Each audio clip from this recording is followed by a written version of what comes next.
One thing I've learned after nearly 30 years in property is that behind every property transaction, there's a story, a big decision, and often a lot more emotion and complexity than people expect. This podcast is all about giving you access to the people, insights, and strategies behind smart property decisions so you can make better moves, whether you're buying your first home, investing, selling, downsizing, or planning your next step. Today, we're diving into something that doesn't get talked about enough, and that's what can actually go wrong when buying or selling property. Because while it can be an exciting process, there's also a lot of moving parts, and getting just one of them wrong can have serious consequences. I'm joined today by Inna Segal from RET Conveyancing. Hi Mel, thanks for having me. Inna is an experienced conveyancer who works closely with buyers and sellers to manage the legal side of property transactions and make sure everything runs smoothly from contract to settlement. What I really value about Inna's work is that she's often the one who sees where things can go wrong and helps prevent those issues before they become costly problems. Inna, thank you so much for joining me. You're welcome. Happy to be here. Why don't we start with, for anyone listening who isn't familiar, what does a conveyancer do and why do you need one? Well, a conveyancer is a very important partner in your property journey. Can't do without it really, can you? No, you can't. Not these days. Not with all the electronic settlement requirements and all the changes in the industry. So, no, you definitely need one. And a good conveyancer is there to make the journey easy and straightforward, but also is there to add some value at commencement of the deal. So to review the contract, provide advice on any risky aspects of the contract, and guide the purchaser or seller on the property journey. So we're there basically to manage the legal process of buying and selling property. And tell us a bit about your career as a conveyancer. Oh, well, it's been over 10 years now where I've been licensed conveyancer. The last 5 of that, I've been the director at RET Conveyancing.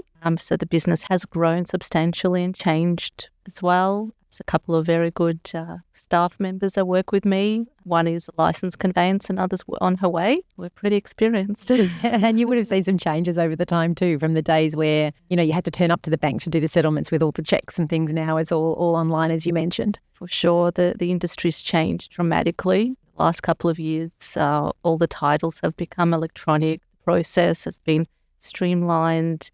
Have gone online. There's no more exchanges of checks. There's no more pending settlements and gaps in registration as well that flow from paper settlements. But definitely there's been some extensive changes and to legislation as well. Absolutely. Inna, let's touch on the buyer side of things. So what should a buyer be doing before they even look at making an offer? Things can go wrong right at the beginning. So a savvy buyer, firstly, would have their team in order. They would have a conveyancer, an agent, a broker. So they would have all their ducks in a row, basically, before they even start looking at property.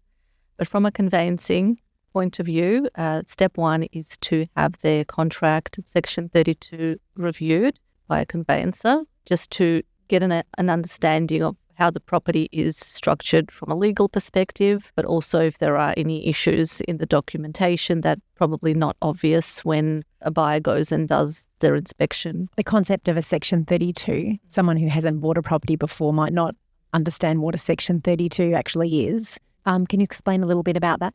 Yeah, Section 32 is basically disclosure about a particular property. There are certain legal requirements of what a Section 32 must contain.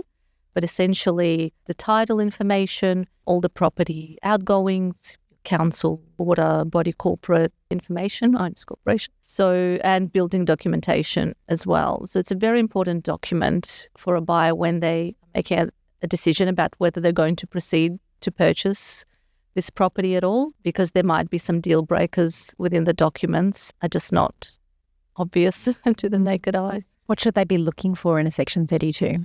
Well, firstly, it has to be up to date. Usually within 3 to 6 months is the oldest. And you can see that from the certificates that are in there. If it's a part of an owner's corporation, that will be dated. The last owner's corporation minutes, for example. Correct. So all of that information is contained in the certificates, the dates that these were issued. When it comes to an owner's corporation, it's very important that that is current, because there could have been changes since the Section 32 was prepared.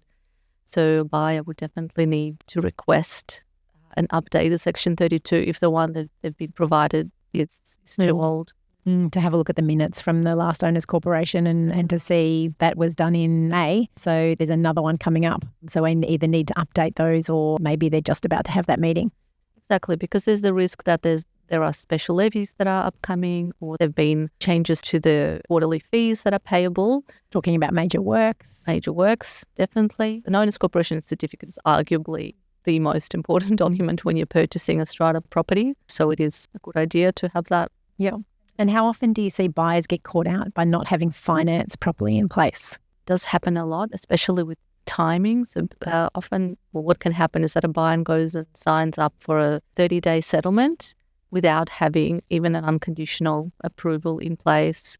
So I would say it's pretty important to make sure that the dates work. If you don't have unconditional approval or even conditional approval when you sign the contract, you'll need to have a long settlement just to give yourself enough time to get that organised. Absolutely, particularly if you haven't signed that contract subject to obviously a finance clause. That's right, because the 30 days go very quickly and banks can move pretty slowly. Yes, exactly. And what do you think are the risks that buyers are taking if they skip a building and pest inspection? Well, look, that removes a key layer of protection. They're basically buying property. They don't really know what they're getting. They can't see through the walls. A lot of people don't have a good understanding of what constitutes the defect in a property. What can happen is that the walls have been painted over and there are potentially some issues with mold or moisture or whatnot. So a qualified building inspector would identify those issues and potentially help the buyer avoid big problems and big costs, unexpected costs going forward. Absolutely. How important is a settlement period and what can go wrong if that's not right?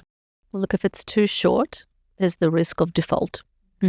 As I said about the finance not being in place, that is often the issue. If it's too short, we can't settle on the day you're supposed to. The day, that's right. And what happens when you can't settle on the day that you're supposed to? Depends whose fault it is. So talking about from the buyer perspective, if a buyer can't settle because they haven't quite got their finance right or whatever other reason it could be, things can get pretty ugly. There's potential of default. So they would get served with a notice of default and pay penalties and costs. And they're even at the risk of losing their deposit if they can't settle within a 14-day default period. It's a very pleasant exercise and can be very costly for a buyer. So if you're not sure, a longer settlement period is something that could help you get all your ducks in a row if you haven't quite got it. Long, but not too long. If it's too long, you're exposing yourself to changing circumstances as well. If your salary changes, it might affect your loan. Borrowing capacity. But also from the vendor's perspective, things can go wrong as well. So you just sort of need to align those with the expectations. 30, 60 or 90 days is standard. I probably wouldn't recommend much longer. So as a buyer's agent, how do you work with clients to help get the best outcome? The buyer's agent focuses on securing and negotiating, while conveyancers focus on the legal structure and risk. So it's really a teamwork situation. You need to have a good team and a good relationship between your team members to be able to make sure that you're ready and settling on time. But yes, conveyancers and buyer's agents have to come together as a team for the client to get the best outcome. And that's a big thing that's come out from a lot of the podcast episodes is people having the right team about them to get the best outcome. Yes. Which has been really good. People need to work together. And yes. To get the best outcome for the client. It's great. If you could give us 3 key tips for a buyer to avoid problems, what would they be? Firstly, get the contract reviewed because that will save you a lot of headaches down the road. Secondly, don't rely on standard clauses in the contract. Make sure you clarify. For example, if you're expecting a particular item to come with the property, have it listed. For example, if there's a barbecue and your expectation is it's coming with the property, make sure it's written in the time of offer. And thirdly, ensure that your finance is in place because that is second most common reason not to settle. Inna mentioned it's quite costly not to settle when you've signed a contract, so do not go there.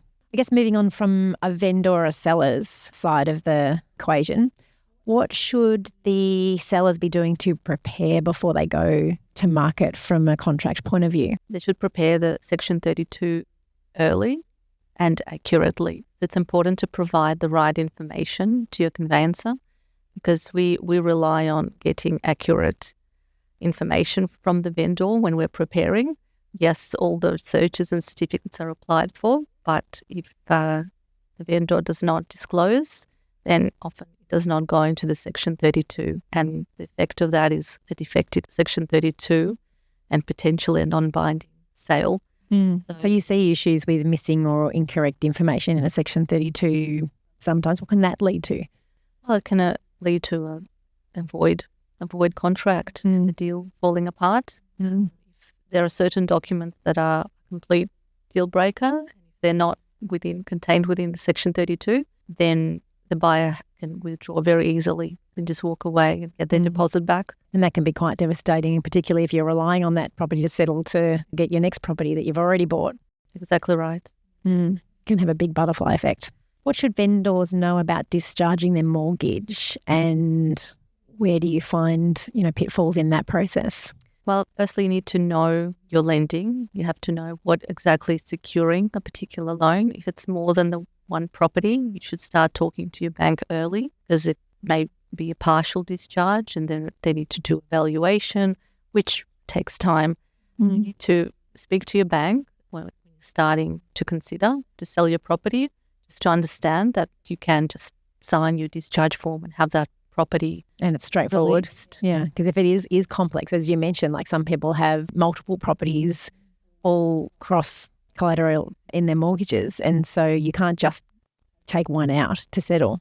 Exactly. There's a partial discharge, and then you may find that you actually are not getting enough from your sale potentially to cover that, because the bank will expect you to pay down the loan, and you don't want to be in a position where you're trying to desperately find some money for settlement. So definitely start that process early and speak to your bank, to your broker, to make sure you're ready.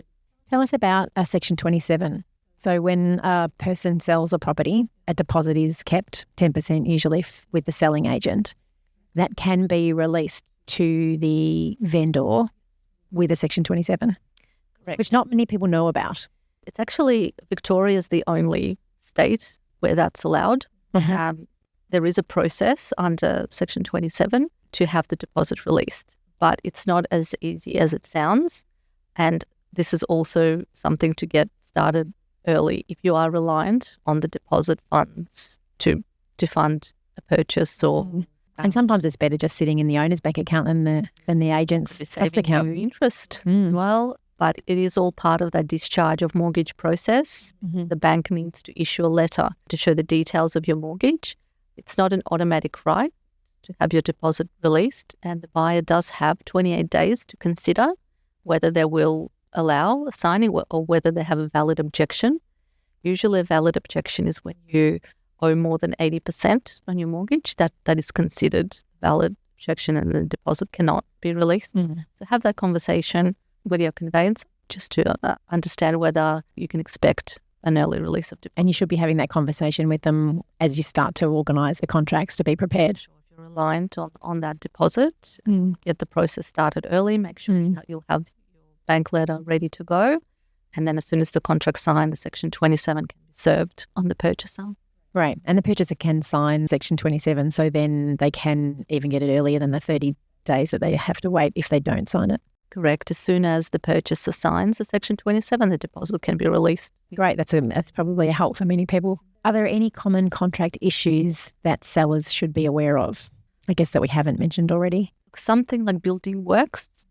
When you go and do a renovation to your kitchen and bathroom, a lot of people are unaware that there are legal requirements for disclosure of that when you haven't engaged a registered builder, when you've had a tradesman or did it yourself or engaged your own trades, essentially. So that once you start the selling process, just have a think about what works have been done in the last 7 years, because there are requirements for the purposes of Section 32 And if you don't disclose those, then that is also an out potential end way to the deal. buyer can end the contract. What would be your 3 top tips for sellers to make the process smoother? I would say prioritize certainty over price. So the highest offer is not always the best. I would say consider and have a conversation with your agent about what offer to accept. So just have a consideration about risk as well. Now, about documentation, ensure that that is complete and accurate and bulletproof, as I like to say. And plan your settlement timing. Make sure it works, whether the property is tenanted, whether you need to vacate yourself. Make sure the timing is suitable. That's good advice, especially with an investment property and having to give 90 days notice to a tenant to vacate now and so forth. Yes. That is definitely a situation that we've had where the tenant wasn't in a position to vacate and the whole deal fell through. The vendor wasn't able to give vacant possession. Yeah, because even if you give that 90 days, they don't move. That's right. It goes to vacant. Yeah, it's a tricky situation. Tell us what's one of the worst situations you've seen and the scenario around that. Well, the one that I mentioned was about the tenant not vacating. It's quite severe because the whole deal fell through. The contract was at an end. Buyer walked away and the vendor was rather upset that they weren't able to settle on this property. So that could have been easily avoided if the terms of the sale were clarified and if the vendor wasn't sure or wasn't in a position to be certain that the tenant will vacate. And you can never really be certain what someone else is going to do, no matter how you feel about it, even if it's family. If they can't move, they can't move. Exactly right. So if there is someone living there under a lease, just mark the box that says subject to a lease, and then there are no leeways with it. A lot of the times now we're recommending investors give a notice to vacate and sell the property to make sure it's with vacant possession. Don't put the property on the market until it is vacant possession. And it gives you a lot more options around, being able to prepare it and display it and have however many walkthroughs you need to get that best price at the end of the day. But you then have the certainty of being able to say, yes, it is vacant possession. That's right. So there's definitely a lot of pluses to selling a property vacant. You can present it much better. People are very visual. They certainly are. When should someone involve a conveyancer in the process? Well, as early as you can, really, just to make sure that the documentation is not rushed, that you have the right advice and that you've worked through any issues. If there are building documentation that need to be prepared or inspections that need to happen, give yourself as much time as possible before, not call up your conveyancer on a Wednesday and say, okay, it's on a Saturday, can I have the Section 32? Yeah. Because although it might be produced, but the quality is very important. Yeah, when you put everyone under stress, it doesn't always work out as well as it could. Your documentation is part of your campaign. So people spend a lot of money on staging and making the property, look nice and online advertising. Section 32 is as important, if not more. Ideally, you've got that at your first open because people will start asking for it and you cannot sell the property without it. Exactly right. Absolutely. So you've offered something I think is really valuable for our listeners, a free contract review, and we've also got a checklist for buyers and sellers. Can you tell us a little bit about that? Sure. Look, a good checklist is always handy. So it just gives you a bit of a framework of what you need to do and what to have a think about, especially if you're not an experienced property buyer or seller. It's really handy to have that. And the free Section 32 review, happy to provide that, gives an opportunity to our clients to not only get the review, but also get a feel of the kind of information, the kind of service they get from RET. So definitely that can be emailed through.